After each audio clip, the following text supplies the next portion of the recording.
Dr. Maxamed Daahiye Ducaale waa mudanaha laga soo doortay degmada Dadaab oo VOA-da la hadlaya waxa uu sheegay in wax badan Soomaaliya iyo Kenya ka dhaxeeyo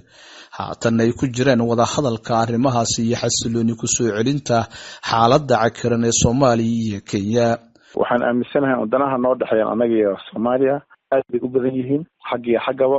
waan isku baahannahay arrintan Soomaalida waxay dhaqaa gacmo geel jira hoos baa loo dhaqaa waxaan anaga dawladdaanada ka codsanaa Soomaaliya ka codsanaa inaan kor loo sii shidin ilaas gobol iyo wada hadal laga wada hadlaa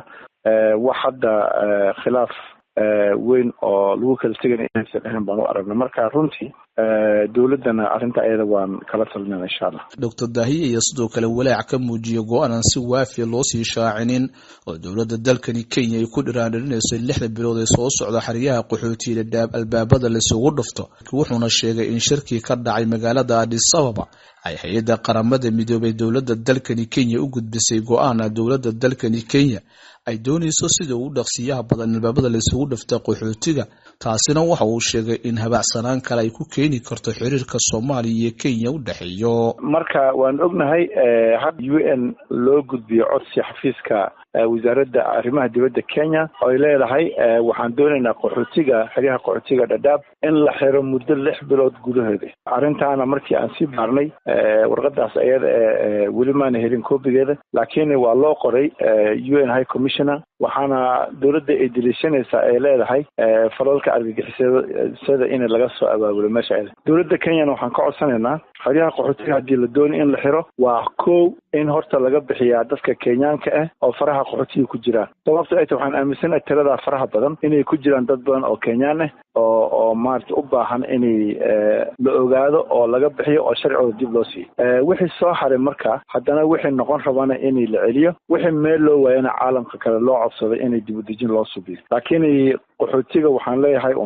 arrimahan marka soo markay dhacaan dhifkan kale uu iska dhici karaa waxaan codsanaynaa dawladda Soomaaliyeed inay ku dadaasho siday dadka ayaga ay u qaabili lahayd oo wadankooda ugu celin lahayd si ay uga qayb qaataan horumarinta ee wadanka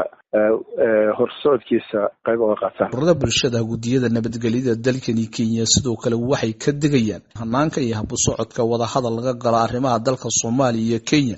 si xasilooni ku jirto looga wada hadlayo iyadoo Soomaalida dalka Soomaaliya qaarkood ay aaminsan yihiin in dal weyn uu ka maqan yahay tanina ay noqon karto wadiiqa cusub oo colaad si abuuri karto iyo sidaasina waxa ka digay gudoomiyaha guddiga nabadgelyada degmada Dadaab Cusmaan Ibrahim Cusmaan Afmaroor oo sheegay in Soomaali fara badan ay haatan ku hadaaqayaan in dhul iyo dal ay ka haysato dawladda dalka Kenya haatan dawladda Kenya ay doonayso in badda Soomaaliya ay qayb ka goosato arrinta Kenya iyo Soomaaliya u dhaxaysa hadda labada dawladood bay joogtaa ilaa hadda shacbiga Kenya waxa hadallo ka soo baxay ma laho 50 milyan oo ruux oo Kenya ah arrinta dhageysanayo ilaa hadda waxa ka hadlaya official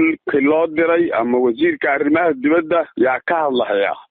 Soomaaliyana waxa ka hadlayaan hadda 100,000 oo ruux oo Soomaali yaa xiisad ka hadlayaan wadanka Kenya dhul ay leedahay Soomaaliya ma haysto annaga weeye dadka wadan kale in afdii annaga iska leh cidna haysato ma jirto xornimada Kenya ka midnahay xubnaha ugu qaalsan waa tahay afgambiga Kenya ka dhacay ninkii ka hortagay wuxuu ahaa nin magaalada Gaarisa ka imaaday annaga marka dad la haysta ma nihin maanta Soomaali baa u baahan in dhibkooda laga hadlo. Ururada xuquuqul insaanka iyo amniga dalkani Kenya ayaa sidoo kale walaac ka muujinaya xiriirka Soomaaliya iyo Kenya u dhaxeeya hadii mugdi galo arrimaha adeega caafimaadka bulshada iyo waliba amniga oo inta badan ah dawladda Soomaaliya iyo Kenya waxay iska kaashan jireen dhibaatooyin dhanka amni darrida labada dalba si toos ah uga dhici karaan sidaasina waxa ku doodayay Nuur Cabdow oo ka faalooda arrimaha amniga iyo xuquuqul insaanka dalkani Kenya oo fadhigiisu yahay magaalada Mandera. hay'ado badan oo Mandera joogo Soomaaliya ka shaqeeya hatta amniga naftiisa ku ka shaqeeya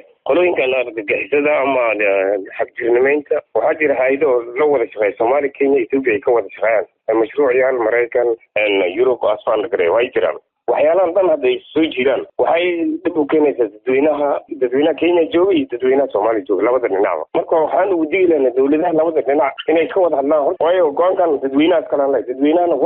warba ma bahayaanba. Waxa socday waxa dhiciyay waa la isku haysta wax yar ay ku geeyeen. Marka labada dawladood ha ka fariistaan arrintaas, ha ka fariistaan dib ugu noqdeen dadweynaha nidaam u yeelo loo maro wax kastoo dadka dhaxyeelo nidaam loo maraa jirto, laakiin nidaamka inuu fududaadaan arkayna. Isku soo celceliyo Soomaalida dalkani Kenya ku dhaqanaya walaaci ugu faraha badnaa ka muujinaya xaaladda haatan dalka Soomaaliya iyo dalkani Kenya ay ku sugan tahay, iyadoo tiro fara badan oo kor u dhaafaysa ilaa iyo 100,000 dad gaariyo Soomaali u badan ay dalka Kenya kaga maqan yihiin dalka Soomaaliya,